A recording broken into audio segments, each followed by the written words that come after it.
ಗುಂಡಿಗಳನ್ನ ಮುಚ್ಚೋಕೆ ಇವತ್ತೇ ಡೆಡ್ಲೈನ್ ಇತ್ತು. ಆದ್ರೆ ಡೆಡ್ಲೈನ್ ಮುಗಿದ್ರೂ ಸರ್ಕಾರ ನಿರ್ಲಕ್ಷ್ಯದ ಹಾದಿಯನ್ನ ತೋರಿಸಿದೆ ಯಾವತ್ತಿನ ರೀತಿ. ಇವತ್ತಿಗೆ ರಸ್ತೆ ಗುಂಡಿಯನ್ನ ಮುಚ್ಚೋಕೆ ನೀಡಿದ್ದಂತಹ ಡೆಡ್ಲೈನ್ ಅಂತ್ಯ ಆಗಿದೆ. ಆ ಡೆಡ್ಲೈನ್ ಅನ್ನ ಕೊಟ್ಟಿದ್ದು ಖುದ್ದು ಮುಖ್ಯಮಂತ್ರಿ ಸಿದ್ದರಾಮಯ್ಯ ಅವರು. ಆದ್ರೆ ಈ ಬಗ್ಗೆ ಪ್ರಶ್ನೆ ಮಾಡಿದಾಗ ಪ್ರತಿಕ್ರಿಯೆ ನೀಡೋಕೆ ಸಿದ್ದರಾಮಯ್ಯ ನಿರಾಕರಿಸಿಬಿಟ್ಟಿದ್ದಾರೆ. ಪ್ಲೀಸ್ ಆಸ್ಕ್ ಡಿಕೆ ಶಿವಕುಮಾರ್ ಅಂತ ಹೇಳಿ ತೆರಳಿದ್ದಾರೆ ಸಿಎಂ ಸಿದ್ದರಾಮಯ್ಯ. ಅಲ್ಲಿಗೆ ಡಿಕೆ ಶಿವಕುಮಾರ್ ಅವರ ಹೆಗಲಿಗೆ ಹೊಣೆಗಾರಿಕೆಯನ್ನ ಹೊರಿಸುವಂತಹ ಕೆಲಸವನ್ನ ಸಿದ್ದರಾಮಯ್ಯ ಮಾಡಿದ್ದಾರೆ. ತಪ್ಪು ಅಂತ ಹೇಳೋದಕ್ಕೆ ಸಾಧ್ಯ ಇಲ್ಲ, ಯಾಕಂದ್ರೆ ಬೆಂಗಳೂರು ನಗರ ಅಭಿವೃದ್ಧಿ ಸಚಿವರು ಡಿಕೆ ಶಿವಕುಮಾರ್ ಅವರು ಡೆಡ್ಲೈನ್ ಅನ್ನ ಸಿಎಂ ಕೊಟ್ಟಿದ್ರು. ಇವತ್ತಿನ ಒಳಗಾಗಿ ನಗರದ ಎಲ್ಲಾ ರಸ್ತೆಗಳಲ್ಲಿರುವಂತಹ ರಸ್ತೆ ಗುಂಡಿಗಳನ್ನ ಮುಚ್ಚಬೇಕು. ಜಿಬಿಎ ತರಾತುರಿಯಲ್ಲಿ ಕೆಲಸ ಮಾಡಬೇಕು, ಚುರುಕಾಗಿ ಕೆಲಸ ಮಾಡಿ ರಸ್ತೆ ಗುಂಡಿಗಳನ್ನ ಮುಚ್ಚಿ ಸಾರ್ವಜನಿಕರ ಸಂಚಾರಕ್ಕೆ ಯಾವುದೇ ಅಡೆತಡೆ ಇಲ್ಲದಂತೆ ರಸ್ತೆಗಳನ್ನ ಸಿದ್ಧಪಡಿಸಬೇಕು ಅನ್ನುವಂಥ ಡೆಡ್ಲೈನ್ ನ ಕೊಟ್ಟಿತ್ತು. ಆದ್ರೆ ಆ ಡೆಡ್ಲೈನ್ ಮುಗಿದ್ರೂ ರಸ್ತೆಗಳ ಪರಿಸ್ಥಿತಿ ಹಾಗೆ ಇದೆ. ಪ್ರಶ್ನೆ ಮಾಡಿದಾಗ ಸಿದ್ದರಾಮಯ್ಯ ಹೋಗಿ ಡಿಕೆ ಶಿವಕುಮಾರ್ನ ಕೇಳಿ ಅಂದ್ಬಿಟ್ಟಿದ್ದಾರೆ. ಡೆಡ್ಲೈನ್ ಕೊಟ್ಟಿದ್ರಲ್ಲ ಸರ್, ಒಂದು ನಿಮಿಷ ಡೆಡ್ಲೈನ್ ಕೊಟ್ಟಿದ್ರಲ್ಲ ಸರ್ ಇವತ್ತು.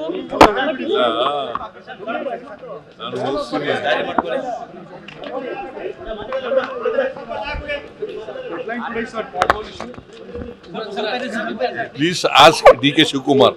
ಡೆಡ್ಲೈನ್ ಕೊಟ್ಟಿದ್ರಲ್ಲ ಸರ್, ಒಂದು ನಿಮಿಷ ಡೆಡ್ಲೈನ್ ಕೊಟ್ಟಿದ್ರಲ್ಲ ಸರ್ ಇವತ್ತು.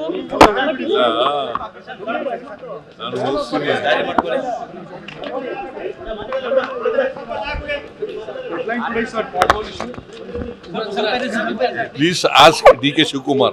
ಮುಖ್ಯಮಂತ್ರಿಗಳ ಈ ಪ್ರತಿಕ್ರಿಯೆ, ಪ್ಲೀಸ್ ಆಸ್ಕ್ ಡಿಕೆ ಶಿವಕುಮಾರ್ ಅನ್ನುವಂಥ ಪ್ರತಿಕ್ರಿಯೆ ಇದೆಯಲ್ಲ, ಇದು ಹಲವು ಪ್ರಶ್ನೆಗಳನ್ನ ಮೂಡಿಸ್ತಾ ಇದೆ. ರಸ್ತೆ ಗುಂಡಿಗಳನ್ನ ಮುಚ್ಚೋಕೆ ಡೆಡ್ಲೈನ್ ಕೊಟ್ಟಿದ್ಯಾರು ಅಂತ ಕೇಳಿದ್ರೆ ಸಿಎಂ ಸಿದ್ದರಾಮಯ್ಯ. 31ನೇ ತಾರೀಕಿನ ಒಳಗಾಗಿ, ಅಕ್ಟೋಬರ್ 31 ಲಾಸ್ಟ್ ಡೇ, ಆವತ್ತಿನ ಒಳಗಾಗಿ ನಗರದ ಎಲ್ಲ ರಸ್ತೆಗಳಲ್ಲಿರುವಂತಹ ಗುಂಡಿಗಳನ್ನ ಮುಚ್ಚಬೇಕು ಅನ್ನುವಂಥ ಟಾರ್ಗೆಟ್ ನ ಜಿಬಿಎಗೆ ನೀಡಲಾಗಿತ್ತು. ರಸ್ತೆ ಗುಂಡಿಗಳು ಕಂಪ್ಲೀಟ್ ಆಗಿ ಮುಚ್ಚಿದ್ದಾವ ಅಂತ ಕೇಳಿದ್ರೆ ಇನ್ನೂ ಸುಮಾರು 70ರಿಂದ 80% ಗುಂಡಿಗಳು ರಸ್ತೆನಲ್ಲಿ ಹಾಗೆ ಇವೆ. ಜನ ಓಡಾಟ ನಡೆಸಿರುವವರಿಗೆ ಅದರ ಸತ್ಯ ದರ್ಶನ ಆಗಿರುತ್ತೆ. ಪ್ರಶ್ನೆ ಕೇಳಲೇಬೇಕಲ್ವಾ, ಸರ್ ನೀವೇ ಡೆಡ್ಲೈನ್ ಕೊಟ್ಟಿದ್ರಿ ಸರ್, ಜಿಬಿಎನ್ ಅವರು ಇನ್ನೂ ರಸ್ತೆ ಗುಂಡಿ ಮುಚ್ಚಿಲ್ಲ ಅಂತ ಮಾಧ್ಯಮದವರು ಮುಖ್ಯಮಂತ್ರಿಗಳನ್ನ ಪ್ರಶ್ನೆ ಮಾಡಿದ್ರೆ ಮುಖ್ಯಮಂತ್ರಿಗಳು ಆ ಪ್ರಶ್ನೆಯನ್ನ ಸೀದಾ ಡಿಕೆ ಶಿವಕುಮಾರ್ ಅವರ ಕಡೆ ಜಾರಿಸಿದ್ದಾರೆ. ಪ್ಲೀಸ್ ಆಸ್ಕ್ ಡಿಕೆ ಶಿವಕುಮಾರ್ ಅನ್ನುವಂಥ ಉತ್ತರವನ್ನ ಕೊಟ್ಟಿದ್ದಾರೆ. ಅವರ ಈ ಉತ್ತರ ಬಹಳಷ್ಟು ಕುತೂಹಲಕ್ಕೆ ಕಾರಣ ಆಗ್ತಾ ಇದೆ. ಡೀಟೇಲ್ಸ್ ನಮ್ಮ ಪ್ರತಿನಿಧಿ ಮಂಜುನಾಥ್ ನೀಡ್ತಾ ಹೋಗ್ತಾರೆ. Manjunath, please ask DK Shivakumar ಅಂತ ಹೇಳಿ ಜಾರಿಕೊಳ್ಳುವ ರೀತಿಯಲ್ಲಿ ಉತ್ತರ ಕೊಟ್ಟಿದ್ದಾರೆ ಸಿಎಂ ಸಿದ್ದರಾಮಯ್ಯ. ಡೆಡ್ಲೈನ್ ಕೊಟ್ಟಿದ್ದು ಅವರೇ, ಉತ್ತರದ ನಿರೀಕ್ಷೆ ಅವರಿಂದಾನೇ ಇತ್ತು. ಡಿಕೆ ಶಿವಕುಮಾರ್ ಅವರು ನಗರ ಅಭಿವೃದ್ಧಿ ಸಚಿವರು ಅನ್ನುವಂತಹ ಕಾರಣಕ್ಕಾಗಿ ಪ್ರಶ್ನೆಯನ್ನ ಅವರಿಗೆ ಜಾರಿಸಿದ್ರು, ಅಥವಾ ಈ ನವೆಂಬರ್ ಕ್ರಾಂತಿಯ ಸಂದರ್ಭದಲ್ಲಿ ಸಿದ್ದರಾಮಯ್ಯ ಹಾಗೆ ಡಿಕೆ ಶಿವಕುಮಾರ್ ಅವರ ಮಧ್ಯೆ ನಡೀತಾ ಇರುವಂತಹ ಶೀತಲ ಸಮರ ಇದೆಯಲ್ಲ, ಆ ಶೀತಲ ಸಮರದ ಕಾರಣಕ್ಕಾಗಿ ಪ್ರಶ್ನೆಯನ್ನ ಪಾಸ್ ಮಾಡಿದ್ರು.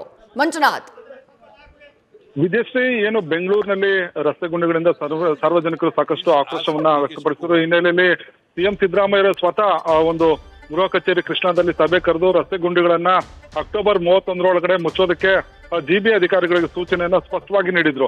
ಜೊತೆಗೆ ಈ ಒಂದು ಗುಂಡಿಗಳ ವಿಚಾರಕ್ಕೆ ಸಂಬಂಧಪಟ್ಟಂತೆ ಬೆಂಗಳೂರು ರೌಂಡ್ಸ್ ಅನ್ನು ಕೂಡ ಸಿಎಂ ಸಿದ್ದರಾಮಯ್ಯ ಅವರು ಮಾಡಿದ್ರು. ಈ ಸಂದರ್ಭದಲ್ಲಿ ಹಲವು ಪ್ರದೇಶಗಳಿಗೆ ಭೇಟಿ ನೀಡಿ ಅಲ್ಲಿ ರಸ್ತೆ ಗುಂಡಿಗಳನ್ನ ಮುಚ್ಚುವಂತೆ ಮತ್ತೆ ರಸ್ತೆ ಪಕ್ಕದಲ್ಲಿರುವಂತಹ ಒಂದು ಏನು ವೇಸ್ಟ್ ಗಳನ್ನ ಕ್ಲಿಯರ್ ಮಾಡೋದಕ್ಕೆ ಕೂಡ ಸಿಎಂ ಸಿದ್ದರಾಮಯ್ಯ ಅವರು ಸೂಚನೆ ಕೊಟ್ಟಿದ್ರು. ನಂತರ ಡಿಕೆ ಶಿವಕುಮಾರ್ ಅವರು ಕೂಡ ಬೆಂಗಳೂರು ರೌಂಡ್ಸ್ ಅನ್ನು ಮಾಡಿದ್ರು. ಜೊತೆಗೆ ಇವತ್ತು ಡೆಡ್ಲೈನ್ ಮುಗಿದಿರೋ ಹಿನ್ನೆಲೆಯಲ್ಲಿ ಇವತ್ತು ಮಾಧ್ಯಮದವರು ಏನು ಸಿಎಂ ಸಿದ್ದರಾಮಯ್ಯನ ಸರ್ ಇವತ್ತು ಡೆಡ್ಲೈನ್ ಮುಗಿದಿದೆ, ತಾವು ಡೆಡ್ಲೈನ್ ಅನ್ನು ಕೊಟ್ಟಿದ್ರಿ, ಇದ್ರ ಬಗ್ಗೆ ಏನ್ ರಸ್ತೆ ಗುಂಡಿಗಳನ್ನು ಮುಚ್ಚಿದ್ದಾರಾ ಅನ್ನೋ ಒಂದು ಪ್ರಶ್ನೆಗೆ ನೇರವಾಗಿ ಸಿಎಂ ಸಿದ್ದರಾಮಯ್ಯ ಅವರು ಇಲ್ಲ, ಇದನ್ನ ದಯವಿಟ್ಟು ನೀವು ಡಿಸಿಎಂ ಡಿಕೆ ಶಿವಕುಮಾರ್ ಅವ್ರನ್ನ ಕೇಳಿ ಅನ್ನೋ ಮಾತನ್ನ ಹೇಳಿರುವಂತದ್ದು. ಇನ್ನೊಂದ್ ಕಡೆ ರಾಜ್ಯದಲ್ಲಿ ನವೆಂಬರ್ ಕ್ರಾಂತಿ ಬಗ್ಗೆ ಸಾಕಷ್ಟು ಚರ್ಚೆ ಆಗ್ತಿದೆ. ಸಿಎಂ ಆಗ್ಲೇಬೇಕು ಅನ್ನೋ ನಿಟ್ಟಿನಲ್ಲಿ ಡಿಕೆ ಶಿವಕುಮಾರ್ ಅವರು ಸಾಕಷ್ಟು ಪ್ರಯತ್ನಗಳನ್ನ ನಡೆಸ್ತಾ ಇದ್ದಾರೆ. ಇನ್ನೊಂದ್ ಕಡೆ ಸಿಎಂ ಸ್ಥಾನವನ್ನು ಉಳಿಸ್ಕೊಳ್ಳೋ ನಿಟ್ಟಿನಲ್ಲಿ ಕೂಡ ಸಿಎಂ ಏನು ಸಿದ್ದರಾಮಯ್ಯ ಅವರು ತಮ್ಮದೇ ಆದಂತಹ ದಾಳಗಳನ್ನ ಓಡಿಸ್ತಾ ಇರುವಂತದ್ದು. ಇಂತಹ ಸಂದರ್ಭದಲ್ಲಿ ಈ ಒಂದು ಏನು ಬೆಂಗಳೂರು ಉಸ್ತುವಾರಿ ಸಂಬಂಧಪಟ್ಟಂತೆ ಡಿಕೆ ಶಿ ಅವರು ಇದ್ರು ಕೂಡ ಸ್ವತಃ ಸಿಎಂ ಸಿದ್ದರಾಮಯ್ಯ ಹಿಂದೆ ಸಭೆ ನಡೆಸಿ ಅಧಿಕಾರಿಗಳಿಗೆ ಸೂಚನೆಯನ್ನು ಕೊಟ್ಟಿದ್ರು. ಆದ್ರೆ ಈ ಒಂದು ಸಂದರ್ಭದಲ್ಲಿ ಯಾಕೆ ಅವರು ಏನು ಈ ಒಂದು ಹೇಳಿಕೆಗಳಿಂದ ಜಾರಿಕೊಂಡ್ರು ಅನ್ನೋದು ಕುತೂಹಲ ಕೇಳಿಸಿರುವಂತದ್ದು. ಯಾಕಂದ್ರೆ ರಸ್ತೆ ಗುಂಡಿ ವಿಚಾರವಾಗಿ ಸಿಎಂ ಸಿದ್ದರಾಮಯ್ಯ ಅವರು ತಮ್ಮ ಅಂದ್ರೆ ಅಧಿಕಾರಿಗಳಿಗೆ ಖಡಕ್ ಸಂದೇಶ ಕೊಟ್ಟಿದ್ರು. ಈಗ ಅದ್ರ ಬಗ್ಗೆ ಮಾಹಿತಿ ಪಡೆದುಕೊಂಡಿಲ್ವಾ ಅನ್ನೋ ಒಂದು ಪ್ರಶ್ನೆ. ಆದ್ರೆ ಇನ್ನೊಂದ್ ಕಡೆ ಏನು ಸಿಎಂ ಸಿದ್ದರಾಮಯ್ಯ ಮತ್ತೆ ಡಿ ಕೆ ಶಿವಕುಮಾರ್ ಅವರ ನಡುವೆ ನಡೀತಾ ಇರುವಂತಹ ಕೋಲ್ಡ್ ವಾರ್ ಏನಿದೆ, ಈ ಒಂದು ಕೋಲ್ಡ್ ವಾರ್ ಹಿನ್ನೆಲೆಯಲ್ಲಿ ಎಲ್ಲೋ ಒಂದ್ ಕಡೆ ಜಾರ್ಕೊಂಡ್ರು. ಮಂಜುನಾಥ್, ಈಗ ಗ್ರೇಟರ್ ಬೆಂಗಳೂರು ಪ್ರಾಧಿಕಾರಕ್ಕೆ ಅಧ್ಯಕ್ಷರು ಯಾರು ಅಂತ ಕೇಳಿದ್ರೆ ಸಿಎಂ ಸಿದ್ದರಾಮಯ್ಯ ಅವರು. ಹಾಗಾಗಿ ಮಾಧ್ಯಮದವರು ಅವರನ್ನ ಪ್ರಶ್ನೆ ಮಾಡೋದ್ರಲ್ಲಿ ತಪ್ಪಿಲ್ಲ. ಉತ್ತರವನ್ನ ಅವ್ರು ಕೊಡಬೇಕಾಗಿತ್ತು. ಅವ್ರು ಕೊಡದೆ ಜಿಬಿಎನ ಉಪಾಧ್ಯಕ್ಷರು ಜೊತೆಗೆ ಬೆಂಗಳೂರು ನಗರ ಅಭಿವೃದ್ಧಿ ಸಚಿವರಾಗಿರುವಂತಹ ಡಿ ಕೆ ಶಿವಕುಮಾರ್ ಅವರಿಗೆ ಆ ಪ್ರಶ್ನೆಯನ್ನ ದಾಟಿಸಿದ್ರು. ನೀವು ಉಲ್ಲೇಖ ಮಾಡ್ತಾ ಇದ್ರಿ ನವೆಂಬರ್ ಕ್ರಾಂತಿ, ಅವರಿಬ್ಬರ ನಡುವೆ ನಡೀತಾ ಇರುವಂತಹ ಕೋಲ್ಡ್ ವಾರ್, ಇದೆಲ್ಲದರ ಮಧ್ಯೆ ಹೋಗಿ ಅವರನ್ನ ಕೇಳಿ ಎಂದಿರೋದು ಅವ್ರು ಸರಿಯಾಗಿ ಕೆಲಸ ಮಾಡಿಲ್ಲ ಅನ್ನುವಂತಹ ಸಂದೇಶವನ್ನ ಪರೋಕ್ಷವಾಗಿ ಪಾಸ್ ಮಾಡಿದ ಹಾಗಾಗ್ಲಿಲ್ವಾ ಅಂತ ಹೇಳಿ ಮಂಜುನಾಥ್. ಖಂಡಿತ ವಿದ್ಯಾಶ್ರೀ, ಏನಂದ್ರೆ ರಸ್ತೆ ಗುಂಡಿಗಳಿಗೆ ಸಂಬಂಧಪಟ್ಟಂತೆ ಸಿಎಂ ಅವರು ಸೂಚನೆ ಕೊಟ್ಟಿದ್ರು. ನಂತರ ಡಿ ಕೆ ಶಿವಕುಮಾರ್ ಅವರು ಕೂಡ ಸ್ವತಃ ಎರಡೆರಡು ಬಾರಿ ಬೆಂಗಳೂರು ರೌಂಡ್ಸ್ ಹಾಕುವಂತ ಕೆಲಸ ಮಾಡಿದ್ರು. ಅಲ್ಲೇ ಇವರು ಇಬ್ಬರ ನಡುವೆ ಒಂದಷ್ಟು ವ್ಯತ್ಯಾಸಗಳಿತ್ತು, ಅಭಿಪ್ರಾಯಗಳಲ್ಲಿ ವ್ಯತ್ಯಾಸ ಇತ್ತು. ಯಾಕಂದ್ರೆ ಸಿಎಂ ಸಿದ್ದರಾಮಯ್ಯ ಅವರು ರೌಂಡ್ಸ್ ಬಳಿಕ ಡಿ ಕೆ ಶಿವಕುಮಾರ್ ಅವರು ಕೂಡ ಮಾಡಿದ್ರು. ಅಲ್ಲಿಂದಲೂ ಕೂಡ ಈ ಒಂದು ಶೀತಲ ಸಮರ ಆರಂಭ ಆಗಿತ್ತು. ಈಗ ಬೆಂಗಳೂರಿನ ರಸ್ತೆ ಗುಂಡಿಗಳ ವಿಚಾರವಾಗಿ ಅಂತಾರಾಷ್ಟ್ರೀಯ ಮಟ್ಟದಲ್ಲಿ ಕೂಡ ಸಾಕಷ್ಟು ಚರ್ಚೆ ಆಗ್ತಿದೆ. ಜೊತೆಗೆ ಟ್ರಾಫಿಕ್ ಸಮಸ್ಯೆಯಿಂದ ಕೂಡ ಜನರು ಸಾಕಷ್ಟು ತೊಂದರೆನ ಅನುಭವಿಸ್ತಾರೆ. ಇಂಥ ಸಂದರ್ಭದಲ್ಲಿ ಜಿಬಿಎ ಸ್ವತಃ ಅಧ್ಯಕ್ಷರಾಗಿರುವಂತಹ ಸಿಎಂ ಸಿದ್ದರಾಮಯ್ಯ ಅವರು ಇನಿಷಿಯೇಟ್ ತಗೊಳ್ಬೇಕಾಗಿತ್ತು.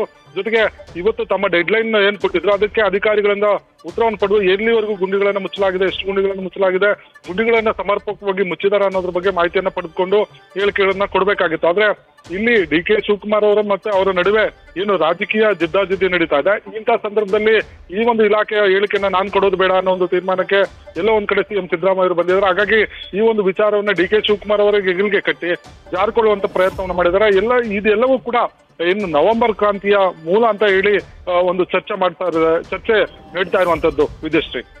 Thank you Manjunath. ತಮ್ಮೆಲ್ಲ ಡೀಟೇಲ್ಸ್. ಅವ್ರಿಗೆ ವಾರ್ನಿಂಗ್ ಕೊಟ್ಟಿದ್ದೀವಿ. ಅವರು ನಾನು 1 ತಿಂಗಳು ಗಡುವು ಅಂತ ಹೇಳಿದ್ದೆ. ಅವರು ಅಕ್ಟೋಬರ್ ಒಳಗಡೆ ಮಾಡಿ ಮುಗಿಸ್ತೀವಿ, ಎಲ್ಲರೂ ಕೂಡ ಮೋಟಾರಬಲ್ ರೋಡ್ ಮಾಡ್ತೀವಿ ಅಂತ ಹೇಳಿದ್ದಾರೆ. ಈಗಾಗಲೇ ಸುಮಾರು 1500 ಪಾರ್ಟ್ ಹೋಲ್ಸ್ಗಳನ್ನು ಗುರುತು ಮಾಡಿದ್ದಾರೆ. ಅದರಲ್ಲಿ ಸುಮಾರು 6000 ಚಿಲ್ಲರೆ ಪಾರ್ಟ್ ಹೋಲ್ಸ್ಗಳನ್ನು ಮುಚ್ಚಿದ್ದಾರೆ. ಇನ್ನೂ 8000 ಚಿಲ್ಲರೆ ಪಾರ್ಟ್ ಹೋಲ್ಸ್ಗಳನ್ನು ಮುಚ್ಚಬೇಕಾಗಿದೆ. ಇದು ಡಿ ಕೆ ಶಿವಕುಮಾರ್ ಅವರು ಪೊಲೀಸ್ನವ್ರಿಗೆ, ಸಾರ್ವಜನಿಕರಿಗೆ ಮತ್ತು ಇಂಜಿನಿಯರ್ಗಳಿಗೆ ಕೊಟ್ಟಿದ್ದಂಥ ಅವರು ಐಡೆಂಟಿಫೈ ಮಾಡಿ ಎಷ್ಟು ಪಾರ್ಟ್ ಹೋಲ್ಸ್ಗಳಿದ್ದಾವೆ ಅಂತಕ್ಕಂಥದ್ದು ಕೂಡ ಹೇಳಿದ್ದಾರೆ. ಡೆಡ್ ಲೈನ್ ಕೊಟ್ಟಿದ್ರಲ್ಲ ಸರ್, ಒಂದು ನಿಮಿಷ ಡೆಡ್ ಲೈನ್ ಕೊಟ್ಟಿದ್ರಲ್ಲ ಸರ್ ಇವತ್ತು.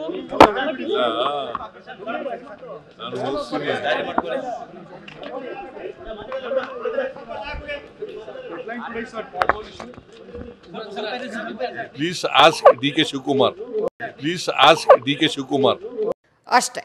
ಆವತ್ತು ಡೆಡ್ ಲೈನ್ ಕೊಟ್ಟಿದ್ದಂತಹ ಸಿಎಂ ಸಿದ್ದರಾಮಯ್ಯ, ಗ್ರೇಟರ್ ಬೆಂಗಳೂರು ಪ್ರಾಧಿಕಾರದ ಅಧ್ಯಕ್ಷರೂ ಆಗಿರುವಂತಹ ಸಿಎಂ, ಅಕ್ಟೋಬರ್ 31 ಒಳಗೆ ಅಂದ್ರೆ ಅಕ್ಟೋಬರ್ ತಿಂಗಳ ಒಳಗಾಗಿ ರಸ್ತೆ ಗುಂಡಿಗಳನ್ನ ಮುಚ್ಚುವುದಕ್ಕೆ ಡೆಡ್ ಲೈನ್ ಕೊಟ್ಟಿದ್ದೀವಿ, ಜಿಬಿಎ ಅಧಿಕಾರಿಗಳು ಅವಕಾಶ ಕೇಳಿದ್ದಾರೆ ಎನ್ನುವಂತಹ ಮಾತನ್ನ ಹೇಳಿದ್ದವರು ಇವತ್ತು ಆ ಡೆಡ್ ಲೈನ್ ಮುಗಿತಾ ಇದ್ದಾಗ ಪ್ರಶ್ನೆ ಮಾಡಿದ್ರೆ please ask D K Shivakumar ಅಂದ್ಬಿಟ್ಟಿದ್ದಾರೆ. ಹೋಗಿ ಡಿಸಿಎಂ ಡಿ ಕೆ ಶಿವಕುಮಾರ್ ಅವರನ್ನ ಪ್ರಶ್ನೆ ಮಾಡಿ ನೀವು ಅಂತ ಹೇಳಿದ್ದಾರೆ.